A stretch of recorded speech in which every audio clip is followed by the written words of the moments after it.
오늘 하나님 말씀을 그대로 듣는 시간 되어지기를 바랍니다. 여러분 마태복음 14장은요 계속 기적의 장이에요.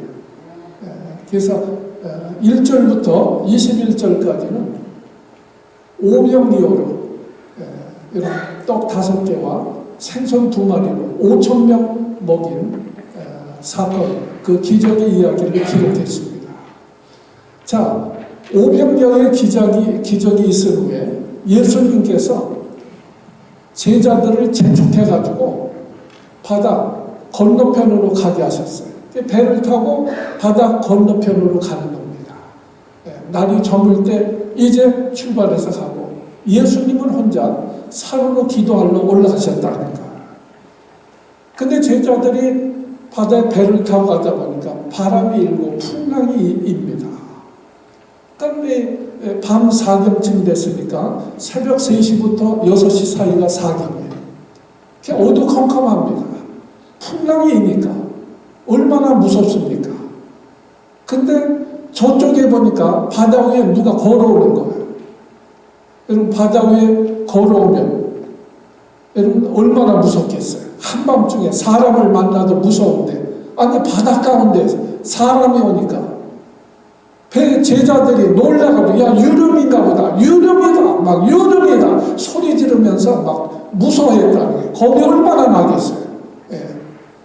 그때 예수님이 즉시 말씀하시기를 내니 안심해라, 두려워하지 말라, 내니 안심해라, 그렇게 말씀하시니까 이야기를 하자마자 베드로가 정말 주님이시면 나를 물 위로 걸어서 오라고 해 주십시오. 그러니까 주님이 즉시로 오라 그러십니다. 여러분 주님이 바다에서 오라 그러면 배에서 내려서 바다로 뛰어내릴 사람이 몇 명이나 있을까요? 아무리 주님 말씀이지만 지금 풍랑이는 배 안에 있는 것이 그래도 안전하지. 아니 배에서 내려가지고 그 풍랑이는 바다로 어떻게 내릴 수 있겠어요? 근데 여러분 베드로는요 주님의 말씀에 그대로 아멘하고 순종하고 그냥 배에서 뛰어내린 거예요. 그래서 오늘 성경은 물 위를 걸었다는 거예요. 여러분 오늘 신앙생활하면서 중요한 말씀을 우리에게 일러주십니다. 정말 주님이 오라고 하실 때 배에서 뛰어내려 물 위를 걸을 사람이 몇 명이나 되겠어요? 근데 놀랍게 베드로는 오라 그러니까 그냥 배에서 뛰어내려가지고 물 위를 걷습니다. 할렐루야. 여러분 베드로는 물 위를 걷는 그런 놀라운 은혜의 기적의 참 체험을 합니다. 여러분 물 위를 걸을 수 있는 것은 정말 주님이 오라 하실 때 그 말씀을 전적으로 믿고 배에서 뛰어내려서 걸을 수 있는 사람만이 물 위를 걸을 수 있다는 거예요. 여러분 그런데 문제는요 배에서 바다로 뛰어내린다는 것은 사실 너무나 참 위험부담들이 크다는 거예요. 그래도 배 안에 있는 것이 안전하지 않아요. 주님이 오라고 하신다고 해서 배에서 뛰어내려 물로 내려간다는 것은 너무 위험한 일이에요. 두려운 일입니다. 사람은 사실 안전하기를 원하잖아요. 그냥 안전하게 살기를 원합니다. 어떻게 됐든지 간에 배 안에 있는 것이 그래도 안전한 일입니다. 그렇잖아요, 바다에서. 근데 뛰어내리려면 두려움이 있는 거예요. 그런데요, 베드로는 망설이지 않습니다. 여러분, 우리가 하나님의 말씀에 순종하려면 우연부담이 있어요. 두려움이 있어요. 정말 그 말씀대로 해도 될까? 그래서 망설이게 되어지는 거예요. 우리가 망설이면 순종할 수가 없는 거예요. 베드로 오라. 그러시니까 그냥 뛰어가는 거예요. 물 위를 가는 거예요. 여러분, 우리가 말씀을 듣는 것과 순종하는 것은 다릅니다. 말씀 듣는 것은 누구나 할 수 있어요. 그러나 그 말씀에 순종한다는 것은요, 또 다른 문제라는 거예요. 성경에는 엄청난 많은 약속의 말씀들이 있습니다. 그러나 그 말씀은요, 오직 믿음으로만 내가 체험할 수가 있다. 여러분, 배 안에 있는 사람은 물 위를 걷는 체험은 죽을 때까지 할 수 없어요. 배에서 뛰어내려야 돼요. 여러분, 말씀에 순종하지 않으면 아무리 신앙생활 오래 해도 우리 전능하신 하나님을 경험할 수 없습니다. 어느 목사님이요, 뇌졸중으로 쓰러져가지고 사경을 헤매다가 죽었다 깨어나는데 이분이 천국을 간 거예요. 근데요, 한국 성도들 중에 천국에서 누가 상급을 제일 많이 받았을까? 여러분, 궁금하지 않으세요? 네. 저도 궁금해요. 네. 근데 그분의 얘기가, 자기도 정확히 모르는 분이지만 평안도에 재령 동북교회 정찬유 장로님이시다. 천국에서 자기가 봤는데, 한국에 그 황해도 그 정유찬 장로님이 가장 많은 상급을 받으셨다는 거예요. 그래서 저도요, 그분에 대해서 한번 찾아봤어요. 근데 그분은 일제시대 때 신앙생활 하신 장로님이신데 황해도 분이에요. 황해도예요. 예, 김익도 목사님 말씀드렸지만 그분도 황해도 분이에요. 그 황해도에 복음이 일찍 들어갔어요. 어떻게 일찍 들어갔느냐? 여러분, 영국의 토마스 선교사가, 이분은 특이한 분이에요. 한글을 배워가지고 들어온 분이에요. 그래가지고 성경을 전달하면서 복음을 전한 분이 이 토마스 선교사입니다. 웨일즈 교회에 저희가 영국 갔을 때 그 토마스 선교사 그 교회에 방문했더랬습니다. 그 아버님도 목사님이세요. 근데 그 분이 1885년도에요. 성경을 아주 황해도 와가지고 성경을 전하면서 복음을 전한 거예요. 그러니까 일찍 복음이 전달됐죠. 그리고 1886년도에 미국의 상선 시어먼하를 타고 평양에 들어왔다가 순교합니다. 그러니까 그분은요, 짧은 생애를 보내고 세상을 떠난 참 선교사예요. 저 그분 영향을 받아서 아무튼 그 황해도에 복음이 일찍 전파되어졌는데, 그래서 정찬유 장로님을 찾아보니까 제가 볼 때 이분은 한국의 록펠러와 같은 분이다. 저는 그렇게 이제 생각했습니다. 김익두 목사님의 또 이제 지도도 받았던 분이에요. 그분은 원래 가난한, 참 먹고 살기도 어려웠던 분이에요. 그래서 문방구점을 하던 분입니다. 그래서 예수 믿고 교회 나가면서 먹고 살기도 어려우니까 11조를 어떻게 드려요? 먹고 살기도 어려운데. 근데 그분이 말씀을 들으면서 참 이제 마음의 결단을 합니다. 뭐 이래도 굶고 저래도 굶고 하나님 앞에 11조나 드리면서 내가 굶겠다.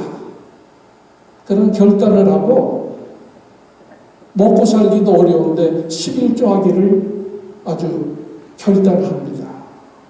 그 이후에 그분은요 11조 생활을 철저히 하고 주일 성수를 철저히 했던 그런 분입니다. 먹고 살기도 어려운데 11조 한다는 것이 얼마나 불안한 일입니까? 근데 정말 신기하게요. 문방구가 점점점 잘 됩니다. 하나님의 물질적으로 복을 주시니까요. 저 엄청난 이제 그 가운데 참 이제 부유하게 되어진 거예요. 그래서 문방구니 다 정리하고 그 건축할 때 목재, 재료를 파는 그런 상해를 열었습니다. 옛날 상점을 상해라고 했잖아요. 근데 그때 마침 건축 붐이 일어난 거예요. 황해도. 그래서 이 정찬유 장로님이 황해도에 재벌이 됩니다. 5손가락 안에 들어가는 재벌이 됩니다. 몇 년 만에. 그리고요, 이분은 참 좋은 집도 살 수 있고 지을 수 있잖아요. 근데 다윗과 같은 분이에요. 하나님의 집은 허름한데 내 집을 어떻게 먼저 지을 수 있냐. 그래서 그동안 벌었던 자기 돈을 다 하나님 앞에 건축 헌금으로 드립니다. 그 당시에 3만 환이래요. 3만 환. 요즘으로 환산하면 20억 된다는 거예요. 다 털어가지고 땅을 3만 평을 삽니다. 그리고 그 위에다 현대식으로 하나님의 교회를 짓습니다. 그 당시 이미 의자를 참 최초로, 옛날에 우리 한국교회는 의자가 없잖아요. 바닥에서 했는데 이 장로님은 현대식으로 자기 재산을 다 들여서, 그런데도 하나님의 물질의 복을 주시니까 엄청나게 더 수입이 있는 거예요. 그래서 성경 정확히 그 기록에 나와 있지 아니하지만 적어도 150교회 이상을 건축하는데 자기 모든 수입의 80%를 들여가지고 하나님 앞에 드리면서 건축을 하고 교회 사역을 하고 심지어 그 당시에요 선교사까지 보내는 참 엄청난 일을 하셨습니다. 저도 잘 모르던 장로님인데 그래서 우리 한국 교회사에만 있는 것이 아니고 우리나라 민족사 역사에도 기록되어 있는 분이더라고요. 정말 너무너무 가난한 분이었지만 어려운 가운데도 베드로가 물에서 뛰어내린 것처럼 하나님 앞에 11조를 드리고 실천을 해나갈 때 물 위를 걷는 거예요. 하나님의 기적을 체험하는 거예요. 불가능이 가능하게 되어지는 거예요. 여러분, 신앙의 길은요 믿음이 없이는 갈 수 없는 길이에요. 안전한 삶을 추구하는 사람은 믿음의 길을 갈 수가 없습니다. 배 타고 있는 게 낫지 어떻게 물로 뛰어들어요. 여러분, 믿음의 사람들은요 안전한 길을 추구한 것이 아니에요. 아브라함은 75세에 하나님이 떠나라 하시니까, 아니 노인 75세에 어떻게 고향 본토 친척집을 떠날 수 있습니까? 고향 땅에 사는 것이 그래도 안전하죠. 그러나 말씀에 순종해서 떠납니다. 그것이 신앙의 길이에요. 그럴 때 하나님께서 아브라함을 무리를 걷는 사람과 같이 복의 근원으로 삼으시는 거예요. 여러분, 다니엘은요, 기도하지 않으면 사자굴에 안 들어가요. 그러나 기도하고 사자굴에 들어갑니다. 안전을 추구하는 사람은 기도할 수 없습니다. 뛰어내릴 수가 없는 거예요.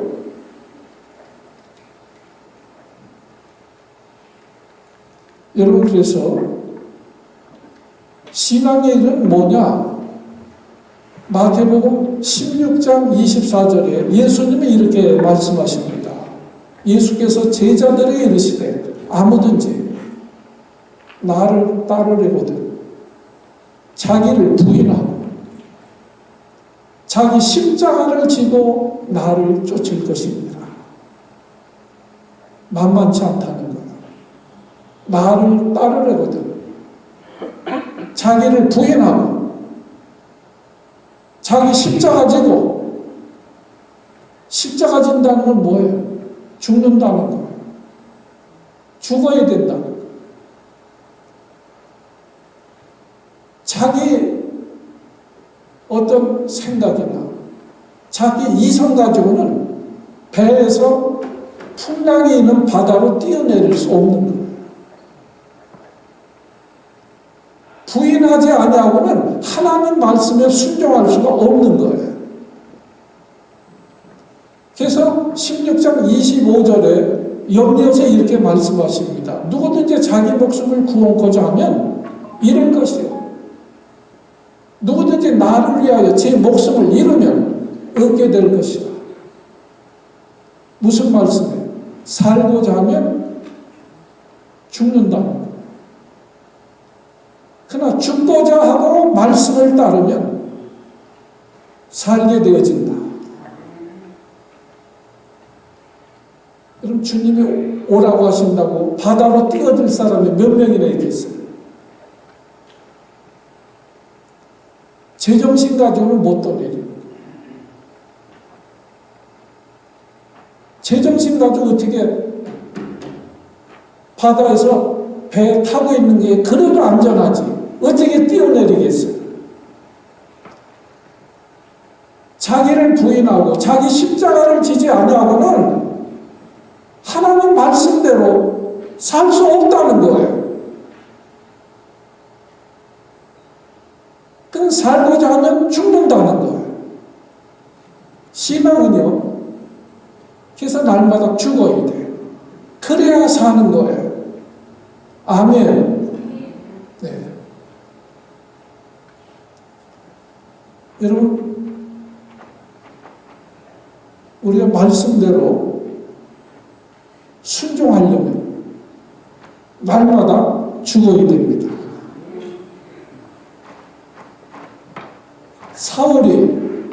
바울이 되려면 사울이 죽어야 돼요. 한 번 죽어서는 안 돼요. 설교 들을 때만 죽는 게 아니고, 사도 바울은 고린도전서 15장 31절에 나는 날마다 죽노라. 날마다 죽어야 돼요. 그래야 날마다 말씀에 순종할 수 있어요. 자, 그리고요, 베드로는요, 여러분, 인간이 무리를 걸을 수 있어요, 없어요? 좀 답변 좀 해보세요. 잘 모르세요? 여러분, 사람이 물 위를 걸을 수 있어요, 없어요? 네. 근데 베드로는 영으로 제안합니다. 주님이시면 나를 물 위로 오라 하십시오. 주님이 말씀하시면 불가능도 가능케 되는 줄 내가 믿습니다. 주님, 정말 주님이시면 나를 물 위로 오라 하십시오. 이것이 믿음입니다. 베드로는 주님의 말씀의 능력을 믿는 사람이에요. 주님 말씀하시면 나도 물 위를 걸을 수 있습니다. 여러분, 주님은 모든 자연을 초월하시는 주님이세요. 주님 말씀하시면 바람도 잔잔해지는 거예요. 바다도 잔잔해지는 거예요. 주님 말씀하시면 죽은 자도 살아나는 것입니다. 베드로는 그걸 믿은 거예요. 주님이시면 나를 물 위로 걸어오라 하십시오. 오늘 성경에 이렇게 말씀했잖아요. 여러분, 하나님의 말씀은 능력입니다. 아멘. 말씀하시는 대로 되는 것입니다. 빛이 있으라 하면 빛이 있는 것입니다. 여러분, 요한복음 11장에 보면요, 나사로가 죽었어요. 3일이나 죽어서 장사되는 무덤에 들어가 있습니다. 근데 무덤 문 앞에 가서 주님 뭐라고 하세요? 나사로야, 나오라!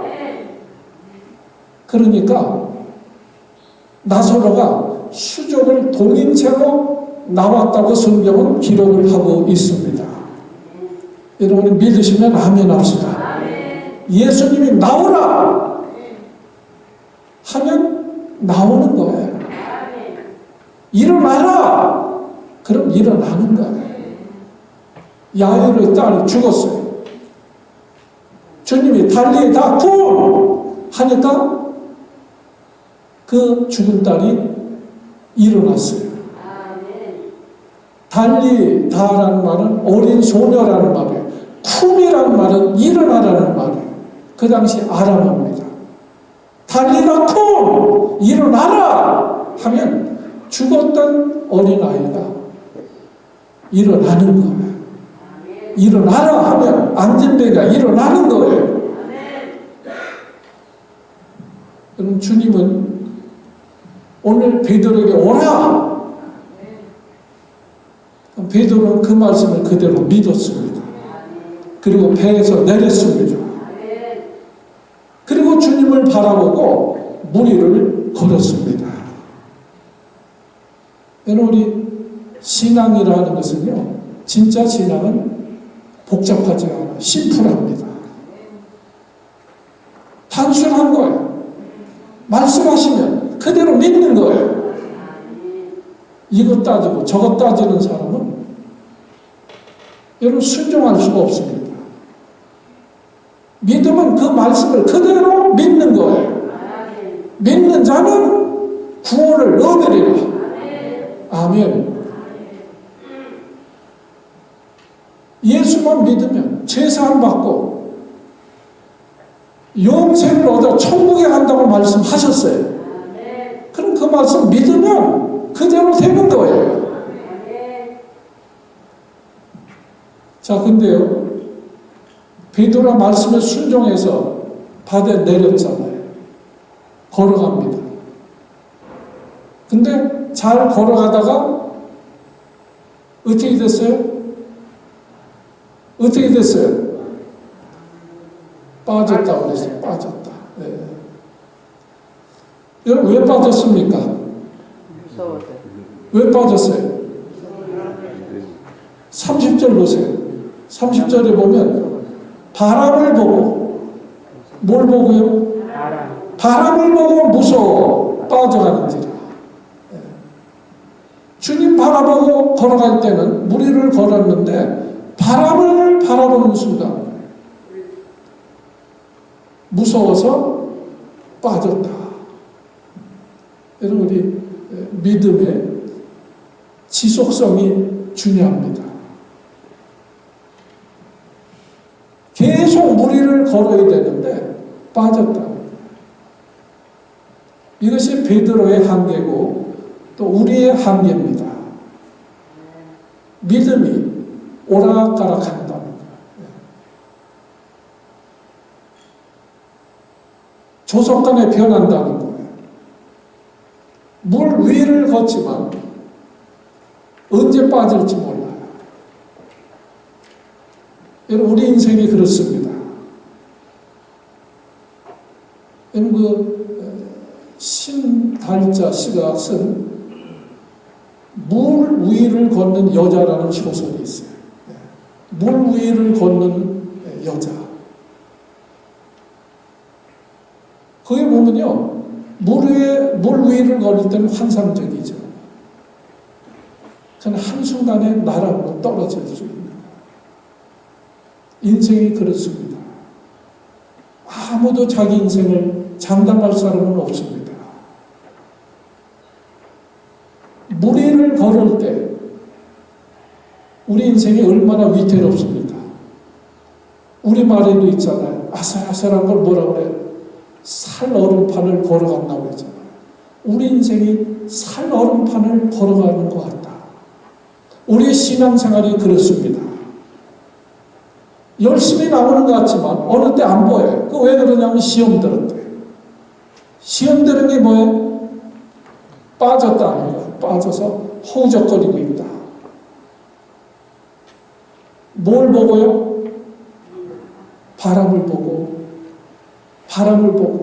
주님을 보지 않고 바람을 보고.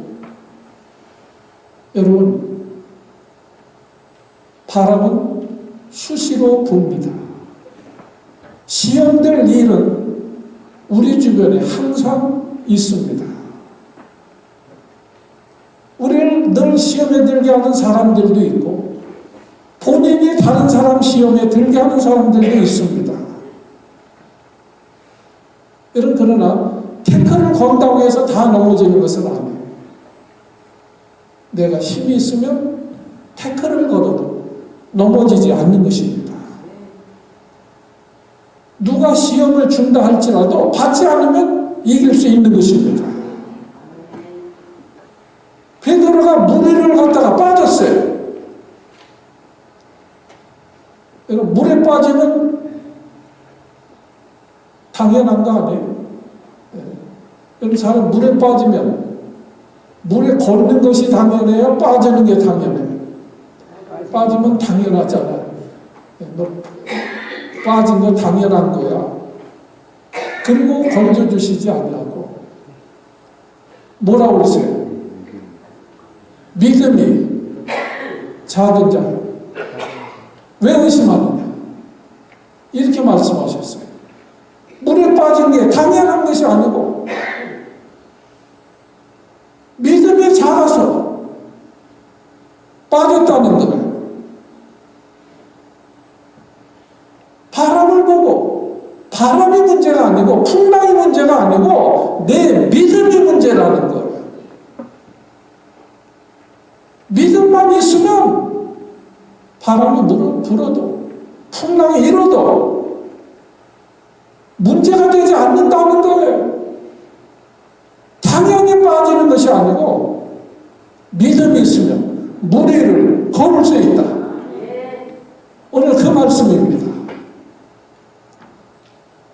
물에 빠지는 순간, 바다에 빠지는 거예요.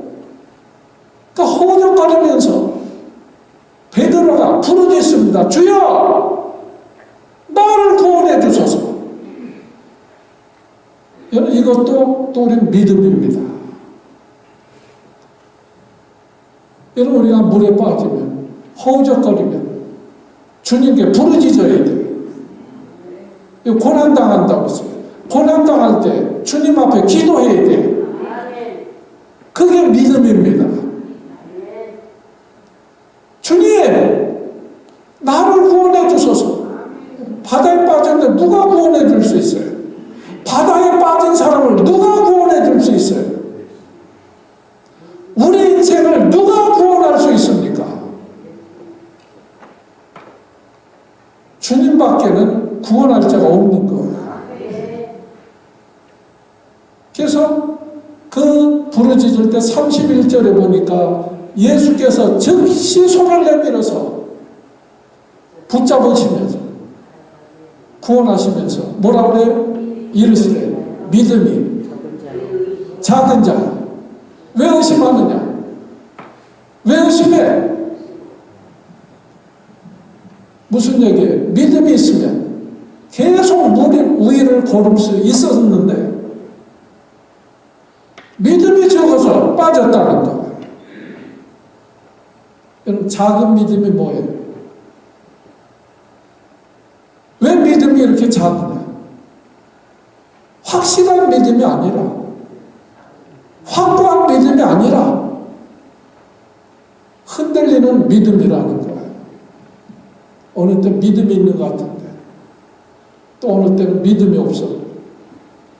냉탕, 온탕 그냥 밤낮 왔다 갔다 해요. 네. 믿음이 작은 자예요. 여러분, 믿음이 작을 때 베드로는 물에 빠져서 허우적거립니다. 믿음이 적을 때 우리 신앙은 밤낮 허우적거리는 신앙이에요. 믿음이 적을 때 우리 현상을 보여준 사건이 바로 이 물에 빠진 사건입니다. 밤낮 허우적거려요. 오늘 그것을 시청각으로 보여주신 거예요. 믿음이 적을 때는 바다에 빠져서 허우적거리는 절박한, 정말 위험한 그런 베드로의 모습을 우리가 보게 되어집니다. 여러분, 믿음이 있을 때 물 위를 걷지만 믿음이 떨어지니까 물에 빠져서 허우적거리게 되어진다. 여러분, 우리가 밤낮 물에 빠져서 허우적거리는 삶을 살면 되겠어요?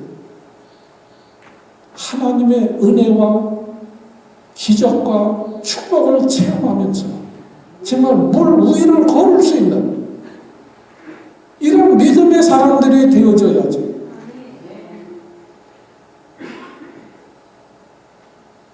여러분, 여기서 주님이 우리에게 주시는 교훈이 뭡니까? 세상이 아무리 험해도 어려워도 우리가 믿음이 있으면 이길 수 있다. 풍랑이 있는 바다를 걸을 수 있다. 아무리 큰 시험이 와도 믿음이 있으면 이길 수 있다. 아무리 큰 절박한 질병이라 할지라도 믿음이 있으면 이길 수 있다. 승리할 수 있다. 예. 오늘 그 말씀입니다. 자, 여러분, 우리가 할 일은 뭐예요? 주님을 끝까지 바라봐야 된다. 주님을 끝까지 바라봐야 된다. 베드로가 바람을 바라봤다는 것은 영적으로 집중하지 못했다는 것.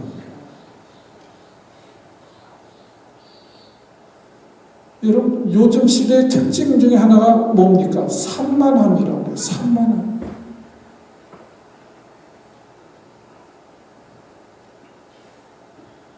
여러분, 우리 신앙생활하면서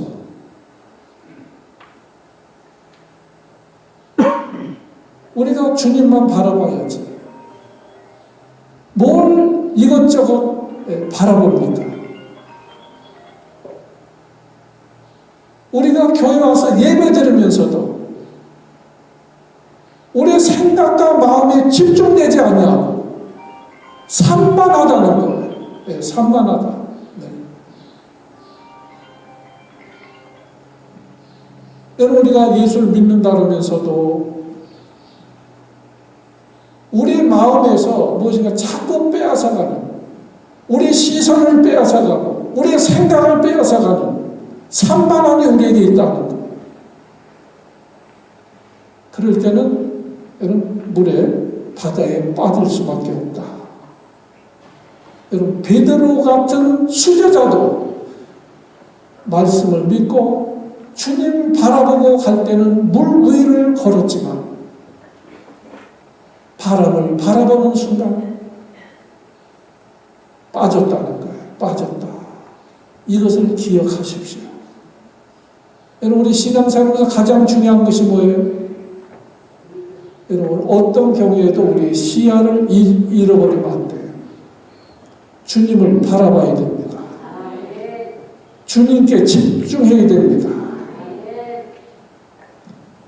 여러분, 이제부터는 주님께 집중하고 주님의 말씀에 순종해서